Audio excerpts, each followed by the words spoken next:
Alright, it's time. Google versus Samsung. 4 months on, who's going to be the winner? So the Pixel 8 Pro here has been my go-to Android phone since it launched just over 6 months ago. But in that time, we've had a whole new generation of challenges, not least the beastly S24 Ultra here, which on paper pretty much clowns the Pixel across the board. I've been using these two for the past several months and taken hundreds of photos and a whole bunch of videos as usual to decide between them. But the need to pick a winner here, as we do in all our comparisons, is complicated by the fact the Pixel has some pretty generous discounts lately, pushing it well below the S24 Ultra or even the more affordable S24 Plus. So can the Ultra really justify what is at this point a $500 price difference? Let's start at the top with just the basic physicality of these two. The S24 Ultra really is a tank, and probably Samsung's biggest, boxiest phone ever. I'd maybe want to call it the Cybertruck of smartphones, only this thing with its IP68 rating might actually be more durable in some areas than the latest Elon mobile. Either way, in the silver color I have here, it has a striking and clean appearance that's easy on the eyes, if not the hands necessarily, with these very pointy corners.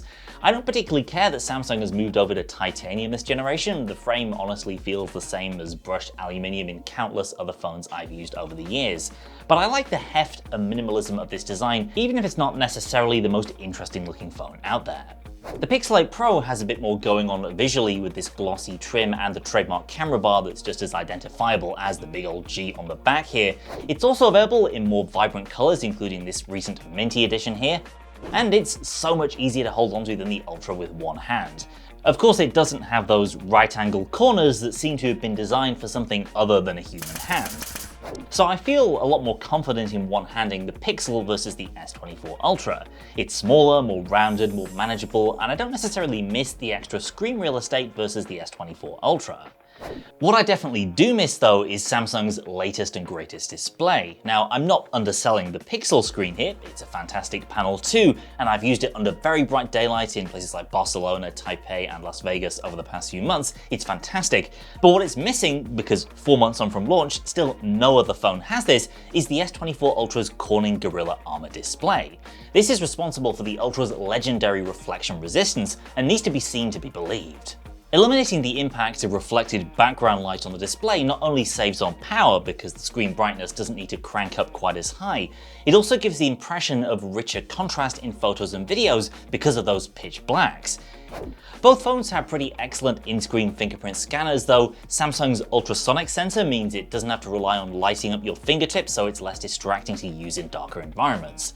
And of course, as the successor to the Galaxy Note, the Samsung phone has the S Pen, which has kind of just been there for the past couple of generations. It's been a while since the stylus got any major functional upgrades, and it's definitely not something I use every single day when I carry this phone, but it is occasionally useful for precisely cropping images or using as a handy Bluetooth remote. Like I said, most of the spec sheet here really does favor Samsung for obvious reasons. Aside from the display, the S24 Ultra has a faster Snapdragon 8 Gen 3 processor that's significantly quicker and more efficient, especially in gaming. Google's Tensor G3 is a decent upgrade on the G2, especially with regard to heat and efficiency, but throw any benchmark at these two phones and you'll see a very familiar set of results, with Samsung pulling ahead across just about every metric. That doesn't necessarily mean the S24 Ultra is any faster at your day-to-day smartphone tasks, but if you're a big gamer or tend to push your phones harder, it's worth bearing in mind. And especially since these two phones are going to get another 7 years of Android updates, the S24 will probably give you a quicker experience if and when you're still using it on Android 21. The more efficient chip is also a big part of what helps the S24 Ultra outperform the Pixel on battery life. Google's flagship is still kind of the one-day phone, whereas with a more moderate use, I could definitely get into a second day with the Galaxy. Again, with a modern Snapdragon phone, you can easily get 7+ hours of screen on time if you're pushing it very hard. That's not a difference you'll notice every single working day, but for example on heavier travel days, or if you happen to be streaming a lot of media, you'll appreciate the bit of extra longevity thanks to the more efficient Snapdragon processor. And the Samsung phone charges slightly quicker too, particularly over a wire using a compatible power delivery brick to suck down up to 45 watts of juice. Neither are among the fastest charging phones, but the difference in real terms means around an extra 20 to 25 minutes to go from dead to full on the Pixel versus the S24. Now, I am a fan of the look and feel of Google's Pixel software and many of the useful AI and ambient features that have been added to Pixel phones over the past 8 years. Now, playing still delights me when it picks out music playing around me or in the background and offline. And call screening is a glass of cold water in a hellscape of modern spam calling. The Pixel's at-a-glance area is more useful than ever, all that stuff is great, but Samsung's One UI still, in my opinion, remains the better experience for power users. Samsung is framing so much of its marketing this time around on AI, much of which, ironically, is actually helped along by Google's AI technology. And many of the new Galaxy AI features introduced this generation sort of just bring Samsung up to where Google already was with the Pixel. The nuts and bolts of these AI capabilities are slightly different, say live voice call translations on the Galaxy versus floating pop-up windows to translate WhatsApp messages on the Pixel, but they're all playing in pretty much the same ballpark. And when you look at the AI imaging features in the One UI Gallery app, for example, some are even straight up recreations of what you'll find on a Google Pixel. There's a magic editor alike that can move subjects around in your shots on both devices, both work equally well. Though that said, I have been really impressed by things like instant slow-mo for video on the Samsung side, and the fact that many more of Samsung's AI tricks can run on device without an internet connection. I guess what I'm saying here is that you can split hairs and say Samsung's AI does this, Google's does that, but the real differentiator if you're picking up a phone to use for the next several years has to do with the more nerdy, traditional computery stuff that Samsung actually has at its disposal. So far, the Android desktop mode that Google has been working on behind the scenes for years has yet to materialize in its Pixel phones. Meanwhile, Samsung DeX has been around for 7 years at this point, letting Galaxy owners turn their phones into basically a miniature desktop PC with just a single cable, or more recently even over a wireless connection. Google's flavor of Android has split screen and picture-in-picture mode for video, but I still prefer Samsung's approach with floating windowed apps and more convenient split screen gestures. And if, like me, you're the kind of person who wants to get the most out of a mobile device, chances are these are features you'll appreciate too. Same deal with the almost comical levels of customizations, extra features, and tweaking you can do thanks to the ever-expanding loadout of good lock capabilities in a Samsung phone. Originally named for its lock screen customizations, Samsung's good lock apps now touch almost every area of One UI, from multitasking to the S Pen. And if you can imagine it, chances are it's an option here. So Samsung and Google's camera hardware is more alike than ever in 2024, basically the same sized primary sensor in the S24 Ultra and Pixel 8 Pro, though at slightly different resolutions. And of course there's a move to a 5x super telephoto on the Samsung side that matches Google's and replaces the dedicated 10x from earlier Galaxy S Ultras, while including a larger sensor behind that 5x lens. Samsung has also introduced Ultra HDR photography for the first time this year, matching the standard introduced by Google in its latest phones. This is what Apple and some others call XDR. Not a huge deal if you're just sharing photos on social media, but viewing them back on a compatible display, the extra brightness information that's captured in an HDR image can make a big difference. So if you'd guessed that we'd be looking at a lot of side-by-side images here and saying the difference mainly comes down to processing and color science, you'd mostly be right. As usual, Samsung's images from its main and ultra-wide cameras tend to be slightly brighter, a little bit more saturated and sharper. However, I also noticed in so many of these comparison shots that I captured with both the main and ultra-wide, there's just not much to talk about in terms of differences in color, sharpness, or any obvious flaws, and that's not necessarily a bad thing. In fringe cases, I'd sometimes notice Pixel shots looking a little warmer and slightly pinker, with Samsung instead adopting a cooler temperature with an ever so slightly green tint by comparison. And equally in shots with challenging backlighting, the Pixel would produce a slightly flatter shot with raised shadows, versus a more contrasty look that's sometimes favored by the Galaxy in situations like this.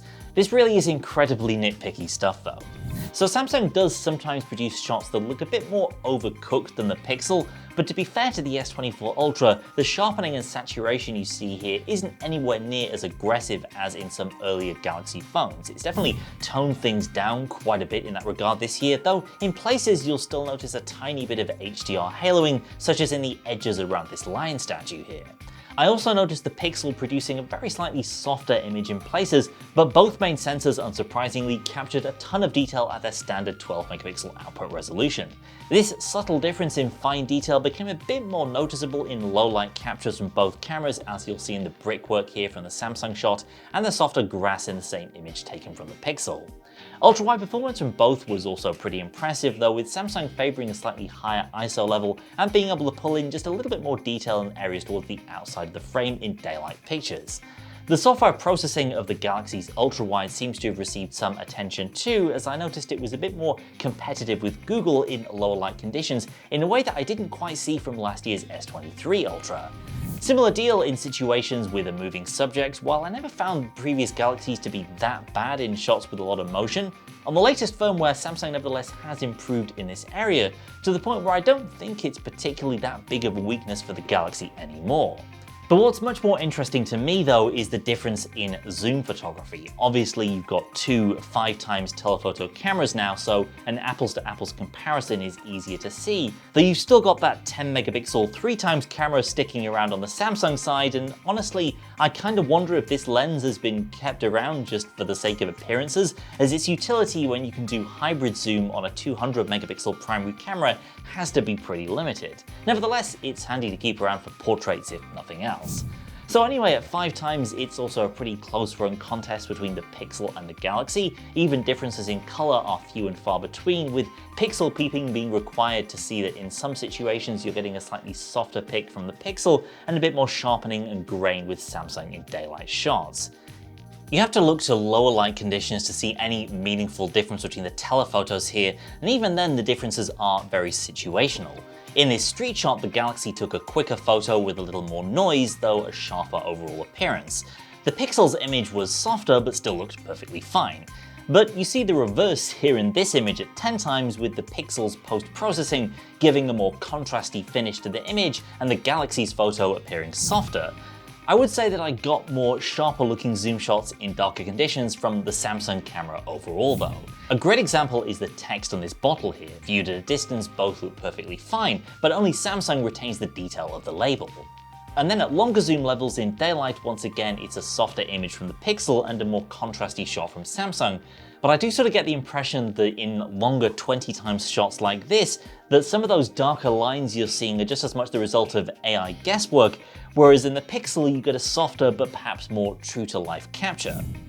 Over in the video realm, there are a couple of major differences out of the gate. The S24 Ultra supports 8K video capture at 30 frames per second or 4K at 60, whereas the Pixel has no 8K option.